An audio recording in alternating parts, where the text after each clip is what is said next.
ನೀವು ಈಗ ಏನು ಚಿತ್ರಗಳನ್ನು ಮಾಡ್ತಾ ಇರೋದು ಒಂದು ಕಡೆ ಆಗಿರ್ಬೋದು, ನಿಮ್ಮ ಒಂದು ಬೆಳೆದು ಬಂದ ರೀತಿ ಆಗಿರ್ಬೋದು, ಇದೆಲ್ಲ ಒಂದು ಕಡೆ. ನಿಮಗೆ ಪರ್ಸ್ನಲ್ ಆಗಿ ಏನಾದರೂ ಒಂದು ನಾನು ಈ ಒಂದು ಕ್ಯಾರೆಕ್ಟರ್ ಇಂಥ ಕ್ಯಾರೆಕ್ಟರ್ ಮಾಡಲೇಬೇಕು ಇದುವರೆಗೂ ಮಾಡಿಲ್ಲ ಅನ್ನೋದಿರೋದು ಒಂದು ಆಸೆ ಇದ್ರೆ ಅದೇನಂತ ಹೇಳಿ? Joker character sir. ಅಂದರೆ ಯಾವ ಥರ?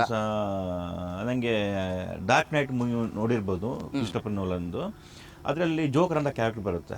ಸೊ ಆ ಥರದೊಂದು ಕ್ಯಾರೆಕ್ಟರ್ನ ಯಾವ ಥರ ಲೈಫಲ್ಲಿ ಅಂತ ಚಾನ್ಸ್ ಸಿಗಬೇಕು, ಆ ಥರ ಏನು ಒಳ್ಳೆ ಡೈರೆಕ್ಟರ್ ಸಿಗಬೇಕು, ನಮ್ಮಿಂದ ಮಾಡಿಸುವಂಥ ಡೈರೆಕ್ಟರ್ ಸಿಗಬೇಕಂತ ಆಸೆ ಇದೆ. ಅವ್ರಂಗೆ ರೀಚ್ ಆಗೋಕ್ಕಾಗಲ್ಲ ನಮಗೆ, ಆ ಥರ ಮಾಡ್ಬೇಕನ್ನೋ ಆಸೆ.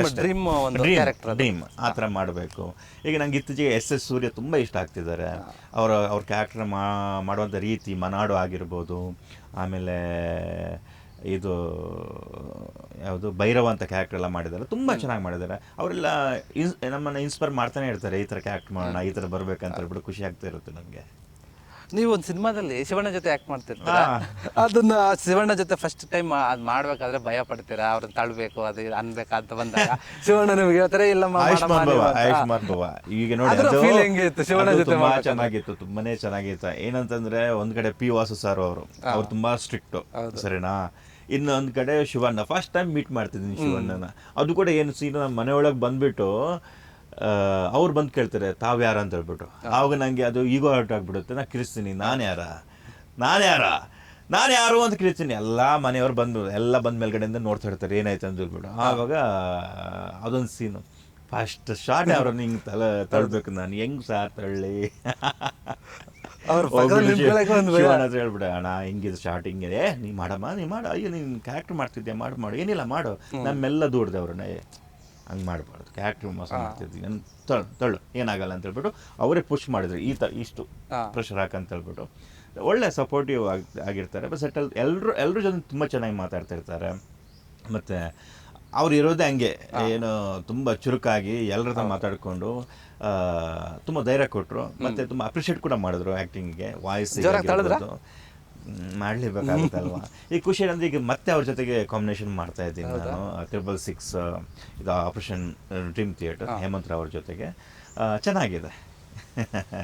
ಒಳ್ಳೆ ಎಕ್ಸ್ಪೀರಿಯನ್ಸ್ ಅದೆಲ್ಲ. ನೆಕ್ಸ್ಟ್ ಟೈಮ್ ಏನು ಭಯ ಆಗಲ್ಲ, ಆ ಥರ ಹೇಳೋಕ್ಕಾಗಲ್ಲ. ಅದು ಯಾವತ್ತಿಗೂ ಭಯ ಇದ್ದಿರೋದು. ತುಂಬ ಸೀನಿಯರ್ ಅವರು. ಅದಲ್ಲದೆ ಅವ್ರ ಮೂವಿ ಚಿಕ್ಕದಿಂದ ಕೂಡ ನೋಡ್ಕೊಂಡು ಬಂದಿದ್ದೀವಿ ನಾವು. ಅವ್ರಿಗೆ ಆರೋಗ್ಯ ತಪ್ಪಿದಾಗ ಬೇಜಾರು ಮಾಡ್ಕೊಂಡಿದ್ದೀವಿ. ಅವರು ಹುಷಾರಾಗ್ಬೇಕಂತ ತುಂಬಾ ಖುಷಿ ಆಯ್ತು. ಅವ್ರು ವಾಪಸ್ ಬಂದ್ಬಿಟ್ಟು ಅದೇ ಎಷ್ಟು ಮಾಡ್ತಿದ್ದಾರೆ, ಡ್ಯಾಡ್ ಮಾಡ್ತಿದ್ದಾರೆ ಈ ಕಡೆಗೆ ಮತ್ತೆ ಬ್ಯಾಕ್. ಯಾಕಂದ್ರೆ ಅವರಲ್ಲಿ ಇದ್ದಾಗ ಎಷ್ಟು ಜನಕ್ಕೆ ಕೆಲಸ ಸಿಗುತ್ತೆ, ಎಷ್ಟು ಮೂವಿಗಳು ನಡೀತಾ ಇರುತ್ತೆ. ಅವ್ರೊಂದು ತಿಂಗಳಲ್ಲಿ 10 ಡೇಟ್ ಕೊಟ್ಟು 3 ಮೂವಿ ನಡೀತಾ ಇರುತ್ತೆ. ಎಲ್ಲ ವರ್ಕರ್ಗೆ ತಾನೇ ಒಳ್ಳೇದಾಗೋದು. ಖಂಡಿತ ಅದೆಲ್ಲ ಜರ್ನಿ ಇದೆಲ್ಲ ಒಂದು ಕಡೆ ಸರ್. ನಮ್ಮ ಇಂಡಸ್ಟ್ರಿನೇ ಒಂದು ಕಡೆ, ಒಬ್ಬರಿಂದ ಒಬ್ರಿಗೆ ಕನೆಕ್ಷನ್ ಆಗೋದು, ಆ್ಯಕ್ಟಿಂಗ್ ಮಾಡೋದು, ಅದೆಲ್ಲ ಒಂದು ಕಡೆ ಇರುತ್ತೆ. ನಿಮಗೆ ಪರ್ಸ್ನಲ್ ಲೈಫು ಅಂತ ಬಂದಾಗ ನಿಮ್ಮ ಒಂದು ಲೈಫ್, ಮದುವೆ ವಿಚಾರ, ಅದು ಇದು? ನಾನು ಈ ಆಗಸ್ಟ್ ಅಲ್ಲ, ಅದಕ್ಕಿಂತ ಮುಂಚಿನ ಆಗಸ್ಟ್ ಅಂದರೆ 1 ವರ್ಷ 2 ತಿಂಗಳು ಆಗ್ತಾ ಬಂತು. ನಮ್ಮ ಮಿಸಸ್ ಬಂದುಬಿಟ್ಟು ಪೃಥ್ವಿ ಶೆಟ್ಟಿ ಅಂತ ಹೇಳ್ಬಿಟ್ಟು, ಅವರು ಸಕಲೇಶ್ಪುರ ಮೂಲ, ಅವರು ಮೂಡುಬಿದ್ರೆ. ಅವ್ರನ್ನ ಮ್ಯಾರೇಜ್ ಆಗಿದೆ ನಾನು. ತುಂಬ ಚೆನ್ನಾಗಿದೆ, ತುಂಬ ಸಪೋರ್ಟಿವ್ ಆಗಿದ್ದಾರೆ. ಮತ್ತು ಇಂಡಸ್ಟ್ರಿ ತುಂಬ ಚೆನ್ನಾಗಿ ಅರ್ಥ ಮಾಡ್ಕೊಂಡಿದ್ದಾರೆ. ನಮ್ದು ಏನಂದರೆ ಬೆಳಿಗ್ಗೆ 6 ಗಂಟೆ ಬೇಗ ಎದ್ದು ಬರಬೇಕು ಲೊಕೇಶನ್ಗೆ. ಈವ್ನಿಂಗ್ 6 ಗಂಟೆ ಅಂತ ಇರುತ್ತೆ, ಅದು 8 ಗಂಟೆಗೆ ಹೋಗುತ್ತೆ, 9 ಗಂಟೆಗೆ ಹೋಗುತ್ತೆ, ಮಿಡ್ ನೈಟ್ಗೂ ಹೋಗುತ್ತೆ. ಸ್ವಲ್ಪ ಅದರದ್ದೇ ಕೆಲವೊಂದು ಕಷ್ಟಗಳಿದ್ದಾವೆ, ನ್ಯೂನ್ಯತೆಗಳು ಕೂಡ ಇದ್ದಾವೆ. ಸೊ ಅದನ್ನು ತುಂಬ ಚೆನ್ನಾಗಿ ಅರ್ಥ ಮಾಡ್ಕೊಂಡಿದ್ದಾರೆ. ಸೊ ಅವರು IT ವರ್ಕರ್. ಸೊ ಎಲ್ಲ ಥರದ ಬ್ಯಾಕ್ ಬೋನ್ ಆಗಿದ್ದಾರೆ, ಒಳ್ಳೆ ಸಪೋರ್ಟ್ ಮಾಡ್ತಿದ್ದಾರೆ. ಎಲ್ರಿಗೂ ಅಷ್ಟೇ, ಎಲ್ಲ ಹುಡುಗಿರಿಗೆ ಅವರು ಇಷ್ಟಪಡುವಂಥ ಮತ್ತು ಅವರಿಗೆ ಬ್ಯಾಕ್ ಬೋನ್ ಆಗಿ ನಿಲ್ಲುವಂಥ, ಅವ್ರು ಏನು ಬಿಸ್ನೆಸ್ ಮಾಡ್ತಿದ್ದಾರೆ, ಏನು ಕೆಲಸ, ಏನು ಪ್ಯಾಷನ್ ಇದೆ, ಆ ಪ್ಯಾಷನ್ಗೆ ಬ್ಯಾಕ್ ಬೋನ್ ಆಗಿರುವಂಥ ಹುಡುಗ ಸಿಗಬೇಕು ಅವರಿಗೆ. ನಿಮಗೂ ಕೂಡ ಥ್ಯಾಂಕ್ ಯು ಸರ್.